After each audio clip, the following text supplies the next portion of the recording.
Hello everyone, welcome back to the channel. आज की इस वीडियो में हम सीटेड एग्जामिनेशन के लिए बाल विकास व शिक्षा शास्त्र के कुछ क्वेश्चंस सॉल्व करने वाले हैं। हम स्टार्ट करते हैं अपने फर्स्ट क्वेश्चन के साथ। ये प्रीवियसली आस्क्ड क्वेश्चन है। पहला क्वेश्चन है हमारा, अकॉर्डिंग टू जिन पियाजे children, first option actively construct knowledge as they manipulate and explore the world. Second, learn by observing others following a process of observational learning.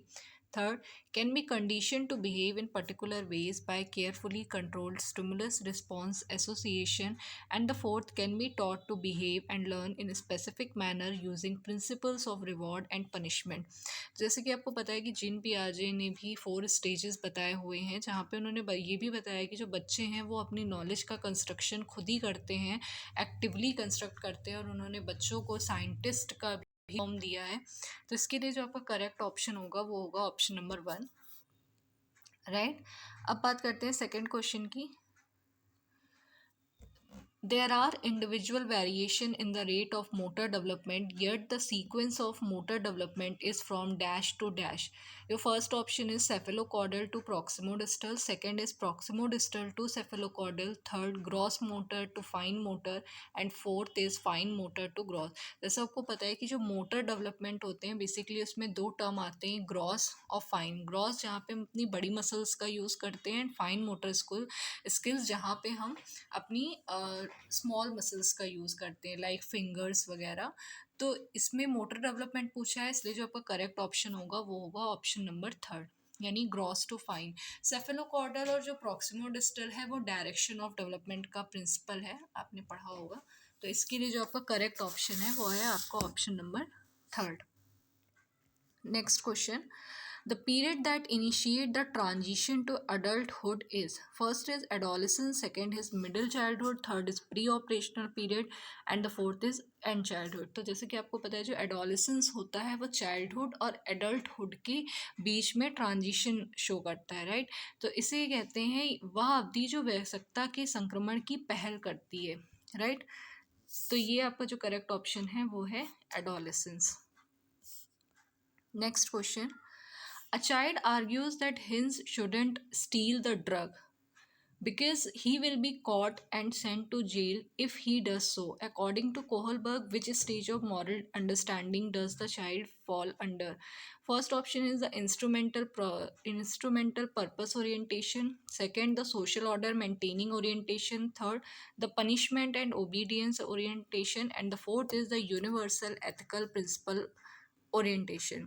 तो यहाँ पे बताया जा रहा है कि जैसे आपने हिंज के डिलेमा में पढ़ा होगा कोहलबर्ग की थ्योरी में, कि वो अपनी वाइफ के लिए मेडिकल शॉप में मेडिसिन चोरी करने जाता है। तो आपको बताया कि उसने मेडिसिन चोरी कर ली और अब उसे उस मेडिसिन को चोरी करने के बाद पकड़ा जाएगा और जेल में भेजा जाएगा। तो अगेन ये है कि आपने क्राइम किया और आपको उसकी पनिशमेंट मिलेगी।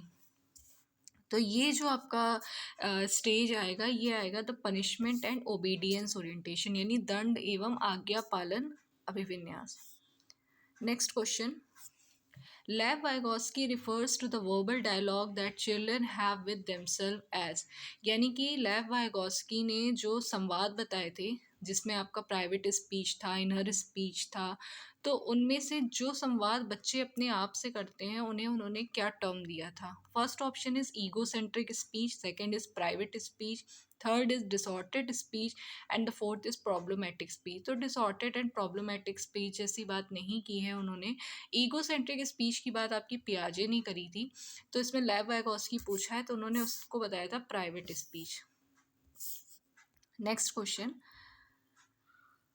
Associating toys, articles of clothing, household items, occupation and colors with specific sex is a demonstration of, यानी कि खिलौने, पहनावे की वस्तुएं, घरेलू सामग्रियां, व्यवसायों एवं रंगों को विशिष्ट लिंग के साथ संबंधित करना क्या प्रदर्शित करता है?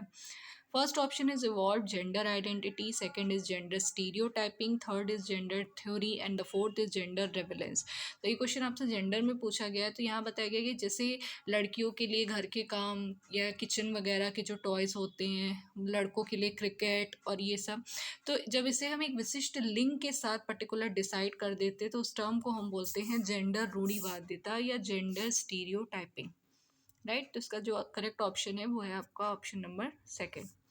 Next question, In an elementary classroom, it is important to dash the experiences that a child bring with her. यानी एक प्रारंभिक कक्ष में एक बच्ची अपने साथ जो अनुभव लाती है, फर्स्ट उन्हें अस्वीकार करना चाहिए, सेकंड उनकी उपेक्षा करनी चाहिए, थर्ड उन पर ध्यान नहीं देना चाहिए, फोर्थ इज उन्हें शामिल कर उनका संचय करना चाहिए। तो जैसे कि हमने अपने नेशनल करिकुलम फ्रेमवर्क में भी पढ़ रखा है कि जो बच्चे एक्सपीरियंस लेके आते हैं क्लास में, हमें उन्हें ऐसी लर्निंग देनी है जिससे वो अपने बाहर के एनवायरनमेंट के साथ उसे रिलेट कर सकें, राइट। उन्हें लगे कि जो बाहर का एनवायरनमेंट है वही उनका स्कूल का भी, उन्हें स्कूल में भी वही एनवायरनमेंट प्रोवाइड कराया जा रहा है।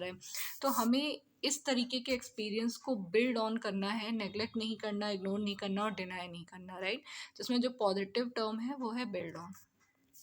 Next question, a teacher should first maximize comparison among students, second promote student belonging to certain cultures, third ignore culture difference and diversity among student, and the fourth communicate that she respect and value all culture in the classroom। यानी एक शिक्षक को चाहिए कि वह विद्यार्थियों के बीच तुलना को अधिकतम करें, तो तुलना नहीं करनी है, कंपैरिजन नहीं। वह विशेष संस्कृतियों समुदाय के बच्चों को बढ़ावा दे, नहीं डिस्क्रिमिनेशन नहीं करना है। वह विद्यार्थियों के बीच सांस्कृतिक विभिन्नताओं विविधता की अनदेखी करे नहीं। तो हमें जो डाइवर्सिटी उसे एज एन एसिस्ट यूज़ करना है, ना कि उसे as an hindrance. Fourth is यह संप्रेषित करे कि एक कक्ष में सभी संस्कृतियों का सम्मान करती है और महत्व देती है। तो यस, ये पॉजिटिव आंसर है। तो आपका जो करेक्ट ऑप्शन है वो है आपका option number 4। Next question, question number 9, which of the following construct does Right to Education Act 2019 advocate? First, integrated education, second, inclusive education, third is segregation and fourth is mainstreaming। यानी कि निम्नलिखित संरचनाओं में शिक्षा का अधिकार अधिनियम 2009 किसकी वकालत करता है? तो देखिए, सेग्रीगेशन और मेन स्ट्रीम जैसे टर्म नहीं है। इंटीग्रेटेड और इंक्लूसिव एजुकेशन में, इंक्लूसिव एजुकेशन यानी कि सबको साथ में लेके पढ़ाना, चाहे वो आपके नॉर्मल बच्चे हों, बैकवर्ड हों, किसी भी तरीके की फिजिकल डिसेबिलिटी हो, सबको उन्हें हम रेगुलर स्कूल के साथ जोड़ के ही पढ़ाना है। तो इसमें जो राइट आंसर है वो है आपका ऑप्शन नंबर 2 यानी समावेशी शिक्षा। नेक्स्ट क्वेश्चन, यह विचारधारा है कि सभी बच्चों को एक नियमित विद्यालय व्यवस्था में समान शिक्षा प्राप्त करने का अधिकार हो। First, inclusion, second, main stream, third, special education and fourth is multi cultural education.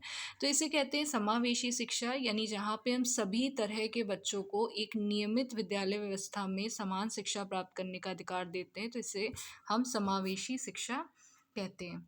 तो इसके लिए आपका जो करेक्ट ऑप्शन है वो है ऑप्शन नंबर 1। तो ये थे आपके 10 क्वेश्चन जो कि बाल विकास व शिक्षा शास्त्र सब्जेक्ट से थे। अब हम अपनी नेक्स्ट वीडियो में नेक्स्ट सब्जेक्ट को लेके क्वेश्चंस को डिस्कस करेंगे। अगर आपको ये वीडियो अच्छी लगे तो please like, comment, share and subscribe and keep studying. Thank you.